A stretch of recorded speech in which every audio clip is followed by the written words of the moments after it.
है बच्चे, स्वागत है आपका सेट नंबर 30 में। और यहाँ पर हम लोग एनटीपीसी ग्रुप डी, एनटीपीसी का जो हम लोग की किताब आई है वॉल्यूम 3, उसके अंतिम सेट पर हम लोग हैं।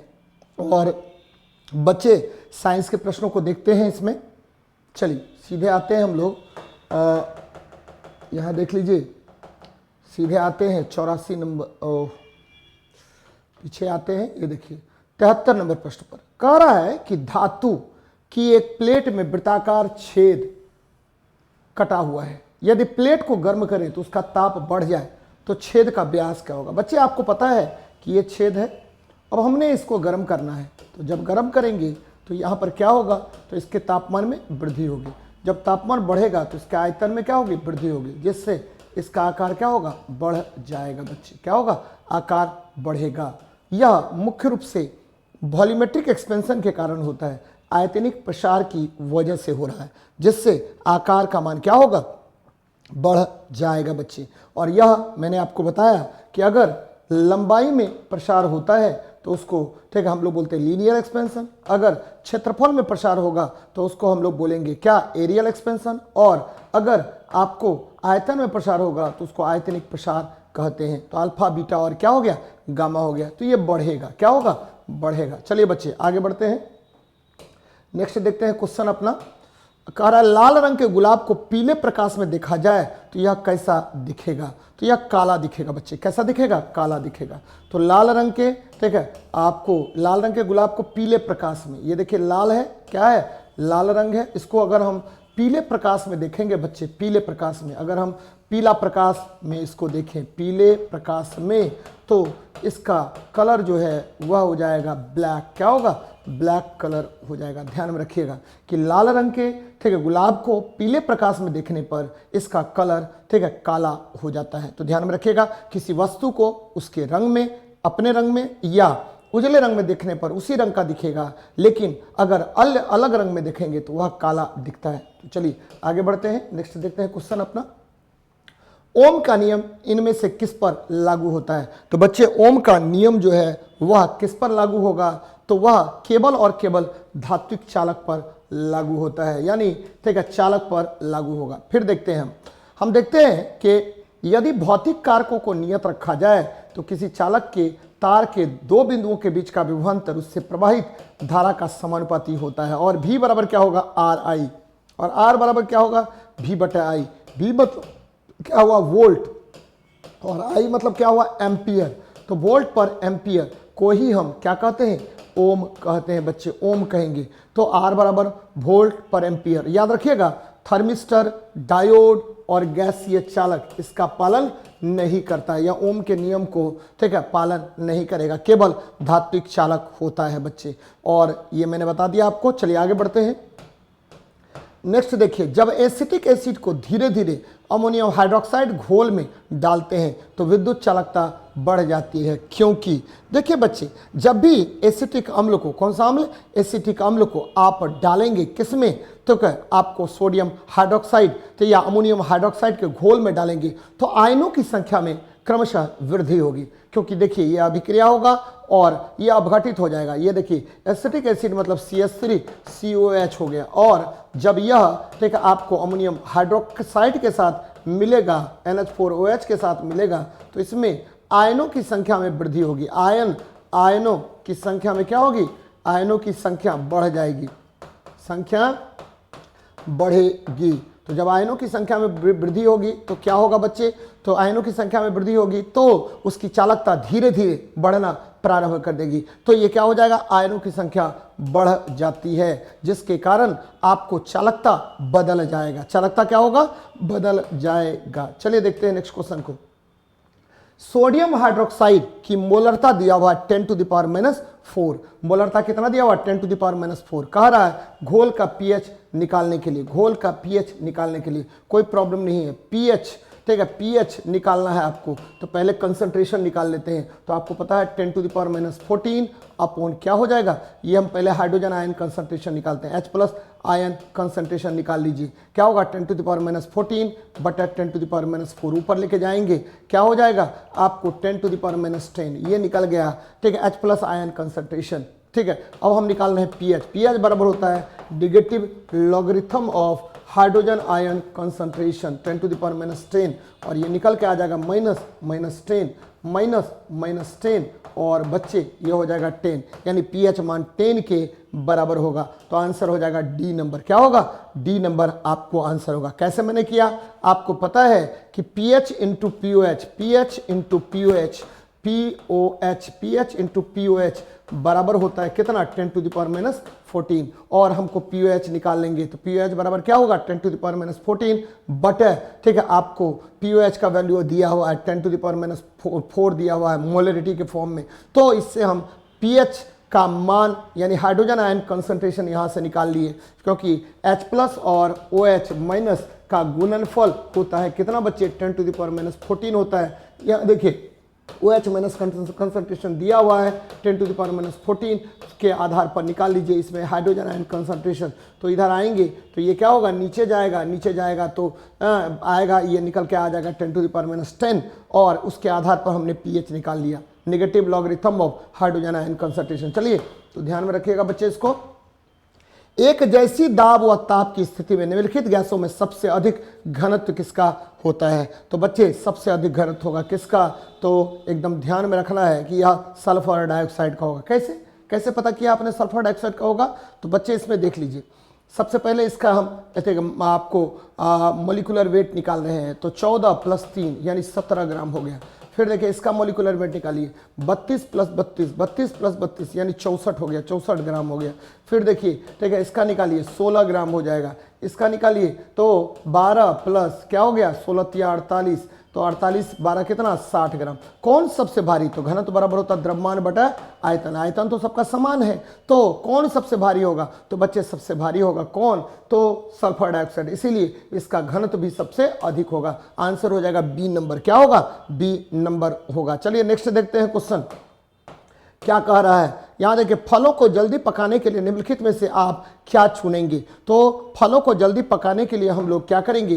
तो एथिलीन गैस का चुनाव करेंगे बच्चे, एथिलीन गैस का। और एथिलीन गैस क्या होता है? तो ये होता है C2, ठीक है, C2H4 होता है, और ये प्राकृतिक रूप से, ठीक है, फलों को पकाने के लिए आवश्यक होता है। ये फाइटो हार्मोन है। कौन सा हार्मोन है? फाइटो हार्मोन है बच्चे, ये फाइटो हार्मोन है, यानी यह क्या होगा? तो प्लांट हार्मोन होता है, ये फाइटो हार्मोन कहलाता है।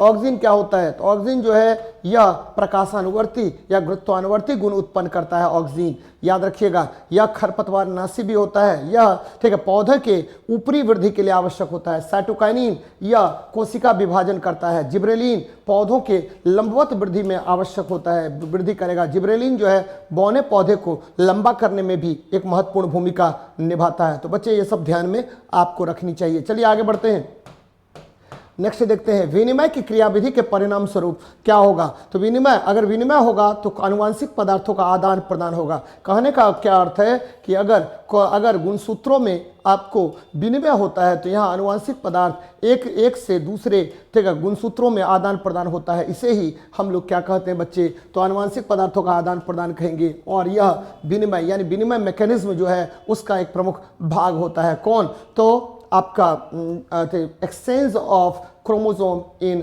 जीन। चलिए देखते हैं नेक्स्ट क्वेश्चन को क्या कह रहा है। किसी बाह्य उद्दीपन द्वारा नियंत्रित एक पौधे या उसके भागों के संचालन को आप क्या कहते हैं? तो इसको अनुप्रेरित कहते हैं बच्चे। क्या कहेंगे? अनुप्रेरित कहेंगे। और याद रखना है कि इस अनुप्रेरण के कारण ही आपको क्या होगा? पौधों में बाह्य वृद्धि होता है, और यह एक अलग से कारकों से नियंत्रित होता है जिसको अनुप्रेरित कारक कहते हैं। चलिए एकदम ध्यान में रखिएगा, किसी बाह्य उद्दीपन द्वारा नियंत्रित एक पौधे या उसके भागों के संचालन को आप क्या का नाम देंगे? अनुप्रेरित कहेंगे। जैसे मान लीजिए कि सूर्य का प्रकाश है, सूर्य के प्रकाश की दिशा में पौधे अगर अपनी वृद्धि करता है तो यह अनुप्रेरण कहलाएगा। और यह अनुप्रेरण किसके द्वारा हो रहा है? तो सूर्य के प्रकाश द्वारा होता है। यानी नियंत्रित कौन कर रहा है? तो सूर्य का प्रकाश इसे नियंत्रित कर रहा है। चलिए देखते हैं नेक्स्ट क्वेश्चन को क्या कह रहा है। कह रहा है कि यहां देखिए क्या कह रहा है आपका, तो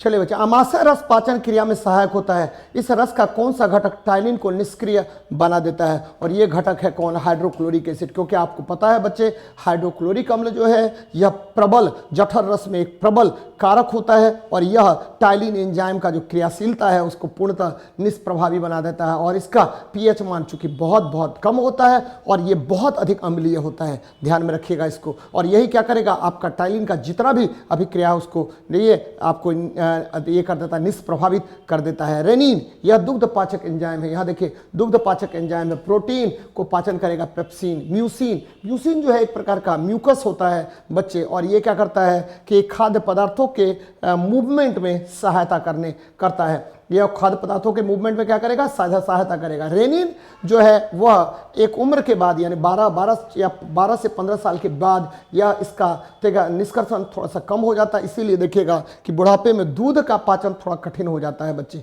तो ध्यान में रखना है इन सब चीज़ों को। ठीक है, यह बच्चों में काफ़ी अधिक क्रियाशील होता है। चलिए देखते हैं, व्यावसायिक कॉर्क निम्नलिखित में से, ठीक है, निम्नलिखित में से मात्र एक मृत उत्तक है जो कि स्थूल दीवारों पर निक्षेपित हो जाता है। तो बच्चे ये जो है सुबेरीन है, ये मुख्य रूप से क्या है, सुबेरीन है, ध्यान में रखिएगा ये सुबेरीन है। और यह क्या होगा कि छोटी छोटी कोशिकाओं में स्रावित होता है और एक कॉर्क का स्ट्रक्चर प्रदान कर देता है। इसको क्या करेगा, कॉर्क का स्ट्रक्चर प्रदान करेगा। और याद रखिएगा कि क्यूटिकल क्या होता है, तो आप देखते होंगे कि हमारा जो पौधा होता है, जेरोफाइटिक प्लांट जो होता है रेगिस्तानी क्षेत्रों में उगता है जो प्लांट, उसका ऊपरी भाग जो है उस पर अगर हल्का सा भी पानी आता है तो क्या होगा, वो नीचे खिसक जाएगा। तो कहने का क्या अर्थ है, तो वो जो उसमें जो मोमीय पदार्थ होता है वह क्यूटिकल होता है। सेलुलोज ये मनुष्य द्वारा पाचित नहीं होता है और ये क्या है, सबसे अधिक कार्बनिक यौगिक पाया जाने वाला है जो आपके ब्रह्मांड में पाया जाता है, आपके पृथ्वी पर पाया जाता है। पृथ्वी पर पाया जाने वाला सबसे अधिक मात्रा का कार्बनिक पदार्थ कौन होता है, तो सेलुलोज होता है। लिग्निन जो है बच्चे, यह सेकेंडरी जाइलम जो होता है उसमें उसके निर्माण में एक प्रमुख भूमिका निभाता है। तो ये ध्यान में रखिएगा। चलिए बढ़ते हैं आगे। यहाँ देखिए, बीज फल के किस भाग के साथ ठीक है लगे होते हैं। यहाँ देखिए बीज जो है बच्चे वो ठीक है आपको बीज जो है वह ठीक है ओव्यूल से निर्मित होता है और यह नाभिक से लगा होता है। किसके, तो फल के नाभिक भाग से यह ठीक है लगा होता है। तो यह हो जाएगा नाभिक, क्या होगा, नाभिक होगा। और इसका निर्माण किससे होता है, तो ओव्यूल से इसका निर्माण होता है। और फल जो है वो दो प्रकार के होते हैं मुख्य रूप से, एक सत्य फल, दूसरा क्या, असत्य फल। अगर अंडाशय से निर्मित हुआ तो उसको बोलते हैं हम लोग क्या, तो उसको बोलते हैं सत्य फल बोलेंगे। अगर ठीक है फल फूल के अन्य भागों से विकसित हुआ तो उसे हम क्या कहते हैं बच्चे, तो असत्य फल कहेंगे। जैसे आप ध्यान में रखिएगा, असत्य फल में कौन कौन आएगा, तो सेब आ जाएगा जो थैलमस से विकसित होता है। तो तरह तरह के फल आते रहते हैं, असत्य फल और सत्य फल, ध्यान दीजिएगा जरा। नेक्स्ट क्वेश्चन पर बात कर लेते हैं। निम्नलिखित में से सबसे छोटा पुष्पीय पादप कौन है, तो बच्चे उल्फिया है सबसे छोटी पुष्पीय पादप। और सबसे बड़ा कौन होता है, तो रेफ्लेसिया होता है। क्या होता है, रेफ्लेसिया सबसे बड़ा पुष्पीय पादप होता है। जबकि सबसे छोटा कौन होगा, तो सबसे छोटा जो है उल्फिया होता है। याद रखिएगा उल्फिया सबसे छोटा होगा। जबकि ठीक है पर्यावरण का आतंकवादी किसको कहेंगे, तो यूकलिप्टस को कहा जाता है। यहाँ देखिए चाय की गुणवत्ता और स्वाद निम्नलिखित में से किस पर निर्भर करता है, तो यह ठीक है यह केवल संसाधन प्रक्रम पर, केवल जलवायु पर, केवल चाय की किस्म पर, सब पर निर्भर करेगा बच्चे, सभी पर आपका चाय की किस्म निर्भर करता है। चाय जो है वह थियासानेंसिस से प्राप्त होता है। चाय याद रखिएगा कि चाय जो है ठीक है इसमें थीन जो है, थीन नमक पाया जाता है। आपको एक उत्तेजक पाया जाता है जो ठीक है शरीर की गतिविधियों के उद्दीपन में सहायता करता है। चलिए देखते हैं नेक्स्ट। सूती कपड़े उष्णकटिबंधीय प्रदेशों में अच्छे माने जाते हैं। इसके रेशे, तो बच्चे इसके रेशे जो है वो किसका बना होगा, तो आपको पता है कि सूती कपड़ा जो है वह बीज से प्राप्त होता है, यानी कपास जो है वो बीज से प्राप्त होगा और यह बीज तंतु का ही एक भाग होता है। किसका होगा, बीज तंतु का एक प्रमुख भाग होगा। तो आंसर हो जाएगा क्या, ए नंबर आंसर होगा। याद रखिएगा कि अगर क्वेश्चन ऐसा पूछता है कि कोकोनट क्या है, तो कोकोनट जो है कोकस लूसिफेरा से प्राप्त होता है और इसका जो कोकोनट का जो भाग होता है ऊपरी वाला कठोर भाग जो होता है वह याद रखिएगा यह सेकेंडरी, यह जो बना होता है स्क्लेरन कायमा का, किसका बना होगा, स्क्लेरन कायमा का बना होता है। चलिए आगे बढ़ते हैं, नेक्स्ट देखते हैं क्या है क्वेश्चन। हार्मोन उपयोगी होता है। तो बच्चे हार्मोन जो है दोनों कार्यों में तो हार्मोन जो है मुख्य रूप से उपापचयी क्रियाओं का नियंत्रण करेगा, उपापचयी प्रक्रियाओं का नियंत्रण करता है। देखिए पाचन में एंजाइम मुख्य रूप से उपयोगी है, ऊर्जा उत्पादन में कार्बोहाइड्रेट और वसा महत्वपूर्ण भूमिका निभाता है, जिसके लिए आपको एंजाइम की आवश्यकता होती है। बीमारियों के बचाव हेतु, ठीक है, और हार्मोन उपापचय, तो उपापचयी प्रक्रियाओं का नियंत्रण करेगा, जिससे बीमारी अपने ही कम हो जाएगा। तो हार्मोन जो है, ठीक है, बीमारियों के बचाव, लेकिन पहले ही वो उपापचयी क्रिया मेटाबॉलिक एक्टिविटीज का नियंत्रण करता है, बाद में खुद ब खुद बीमारी रुक जाता है। तो आंसर ए नंबर होगा। क्या होगा? ए नंबर इसका आंसर होगा बच्चे। तो ध्यान में रखिएगा इन सब चीजों को बच्चे। चलिए हम लोग मिलते हैं नेक्स्ट क्लास में। जय हिंद, जय भारत।